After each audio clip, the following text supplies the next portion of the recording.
अस्सलाम वालेकुम। कैसे हैं जी आप लोग? अच्छा, लास्ट टाइम मैंने आप लोगों को 2 लेक्चर जो है डिलीवर कर दिए हैं। उसके अंदर आप लोगों के पास इंट्रोडक्शन है, ठीक है। इंट्रोडक्शन के बाद आप लोगों ने 2 एग्जांपल्स की थी, ठीक है। 3 एग्जांपल्स जो है मैंने करवाई थी उन 2 लेक्चर्स के अंदर, और साथ में कोएफ़िशिएंट ऑफ एसोसिएशन के बारे में भी बताया था। तो आज दोबारा ज़रा इसे देख लेते हैं, कोएफ़िशिएंट ऑफ एसोसिएशन क्या है, ठीक है। तो डेफिनेशन इसकी है, देखें जी, the strength of association between 2 attributes A and B is measured by a coefficient is called the coefficient of association. मतलब उसकी स्ट्रेंथ को मेजर करने के लिए होता है ये, ठीक है। एसोसिएशन की स्ट्रेंथ को मेजर करने के लिए कोएफ़िशिएंट ऑफ एसोसिएशन यूज़ करते हैं। अच्छा जी, तो इसका जो फार्मूला है वो दिया गया है आपको, Q is equal to A B alpha beta minus A beta alpha B divide by same as it is, यही कंडीशन, और प्लस का साइन आ जाएगा, ठीक है। अब ये चीज़ें कहाँ से आई हैं? ये जो आपको टेबल में बार बार बताया हुआ है, उसका जो अल्टीमेट मतलब जो मिड वाली 4 वैल्यूज़ है, ठीक है, जो दरमियान में बॉक्स के अंदर हैं 4, ये वही हैं, बस इनको क्रॉस मल्टीप्लिकेशन की हुई है और यहाँ पर ये लिख दिया गया है, ठीक है। उसके बाद देखें, ये नीचे लिखा हुआ है, this coefficient is due to George Udny Yule 1951 ये इसने मतलब दिया था, ठीक है, ये formula. And like the coefficient of correlation, मतलब जो कोरिलेशन की जैसे रेंज होती है वैसे ही इसकी रेंज है, ठीक है। इट लाइज बिटवीन -1 एंड +1, ठीक है। उसके बाद आपके पास है इसकी 3 कंडीशन हैं, ज़रा उसे पढ़ लें तो आपको जब क्वेश्चन सॉल्व करेंगे तो वहाँ पर हेल्प आउट होगा। यहाँ पे देखें, Q इज़ इक्वल टू 0 हो तो फिर क्या होगा आपके पास? एट्रीब्यूट्स आर इंडिपेंडेंट, ठीक है। और उसके बाद फिर क्या है? Q अगर +1 होगा इज़ इक्वल टू, ठीक है, या उससे ज़्यादा हो, मतलब 0 से अगर बड़ा हो, ठीक है, और प्लस में हो तो क्या होगा जी आपके पास? Attributes are completely associated. फिर Q इज़ इक्वल टू -1 में हो तो फिर आपके पास क्या होगा? The 2 attributes are completely disassociation, ठीक है। अब डिसएसोसिएशन कब आता है? जब आपके पास नेगेटिव एसोसिएशन होती है। और कम्प्लीटली एसोसिएशन कब होता है? जब आपके पास पॉजिटिव एसोसिएशन होती है, ठीक है। तो वो प्लस और माइनस का साइन भी हमें ये इंडिकेट कर रहे हैं। अच्छा, आगे है एग्जांपल, ज़रा इसकी वो देख लेते हैं। हाँ जी, 15.4 आपके पास एग्जांपल है। गिवन द फॉलोइंग, उसने आपको अल्टीमेट क्लास फ्रीक्वेंसी जो है वो दी गई है। A B is equal to 110, alpha B is equal to 90, A beta is equal to 290, alpha beta is equal to 510, ठीक है।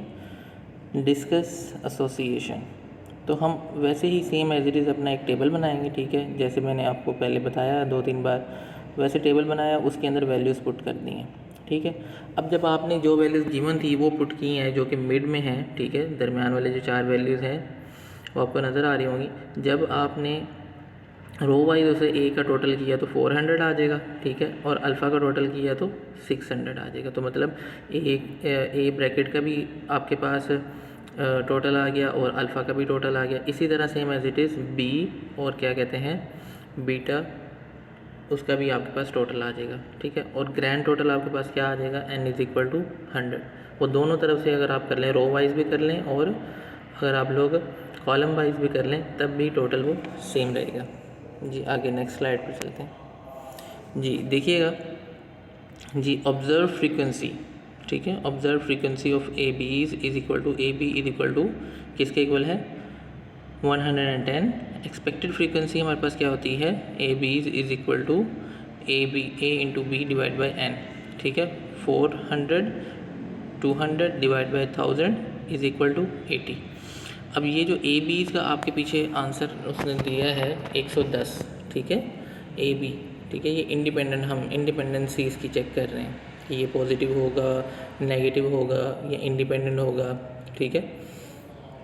तो देखिए जी, ज़रा आपके पास जो आंसर आया वो 80 आ गया, ठीक है। अब 110 जो है, अगर हम उसको देखें, 110 बड़ा है किससे, 80 से, ठीक है। तो अगर हम ये कंडीशन लगाते हैं तो 110 ग्रेटर देन का साइन आएगा, ठीक है, मतलब A B greater than A into B divide by N. तो जो एट्रीब्यूट्स होंगे वो आपके कौन से होंगे, पॉजिटिवली एसोसिएटेड, ठीक है। ये एग्जाम्पल कंप्लीट हुई, आके देखिएगा ज़रा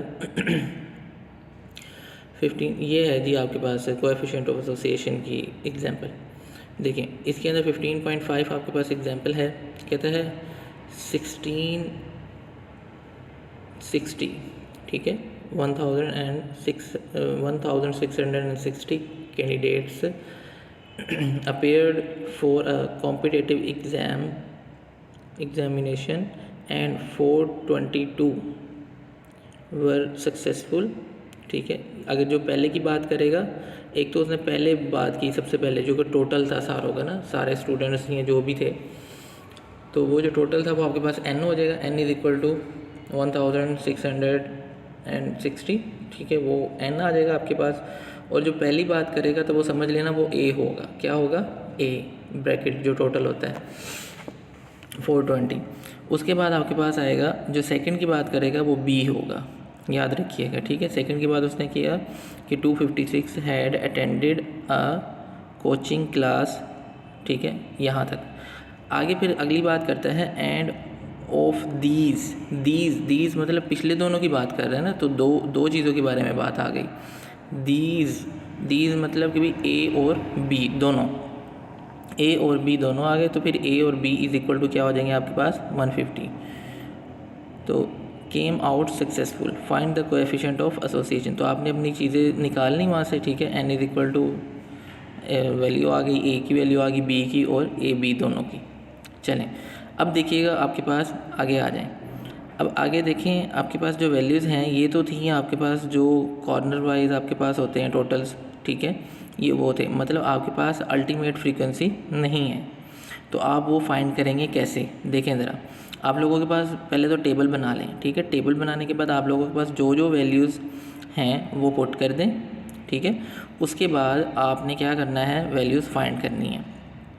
देखें सबसे पहले आपके पास ए के आगे जो वैल्यू रो के अंदर लिखी A B is equal to 150, वो तो पहले से मौजूद सी, वो हो गई, ठीक है। फिर उसके बाद आपके पास इसका जो टोटल था वो मौजूद था, लेकिन आपके पास ए बीटा की वैल्यू नहीं थी। तो आप लोग क्या करोगे, सिंपली टोटल माइनस जो ए बी है 150 उसमें से माइनस करोगे, आपके पास ए बीटा की वैल्यू आ जाएगी, ठीक है। इसी तरह अल्फ़ा के सामने ज़रा देखें, अल्फ़ा के सामने आपके पास वो दोनों ही मौजूद नहीं थे, अल्फ़ा बी भी नहीं था, अल्फ़ा बीटा भी नहीं था, ठीक है। और उसके बाद आपके पास क्या है जी, अल्फ़ा जो टोटल है वो भी नहीं था आपके पास।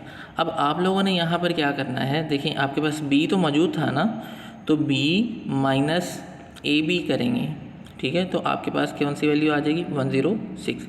अच्छा ये सारी जो आपके पास ये फार्मूले बने हुए हैं ना, ये जो फर्स्ट लेक्चर था उसके अंदर मैंने पेज स्लाइड नंबर 3 में आप लोग देखेंगे, ठीक है। स्लाइड नंबर 3 में देखेंगे टेबल होगा, टेबल के बाद मैंने सबसे ऊपर करके ये सारे फार्मूलाज वहाँ लिखे हुए थे। तो आप लोग ये वैल्यूज़ अगर उनमें पुट करेंगे तो ईज़िली ज़्यादा समझ आ जाएगा, ठीक है। इसी तरह same as it is alpha beta जो है वो क्या किया उन्होंने कि आपके पास फिर वैल्यूज़ जब आ गई, ठीक है, आपके पास जब वैल्यूज़ आ गई तो 1404 माइनस कर दिया कि इसमें से 272 इज इक्वल टू 1132।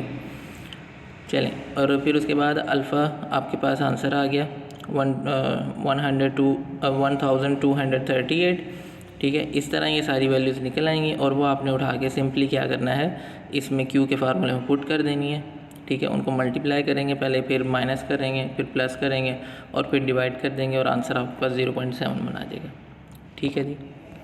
आज के लिए इतना ही। तो आपके पास आगे एक्सरसाइज है, उसको ज़रा कोशिश कीजिएगा करने की, होप्स हो कि वो हो जाएगा, ना हो तो मुझे बता दीजिएगा, तो फिर हम एक्सरसाइज को भी डिस्कस कर लेंगे।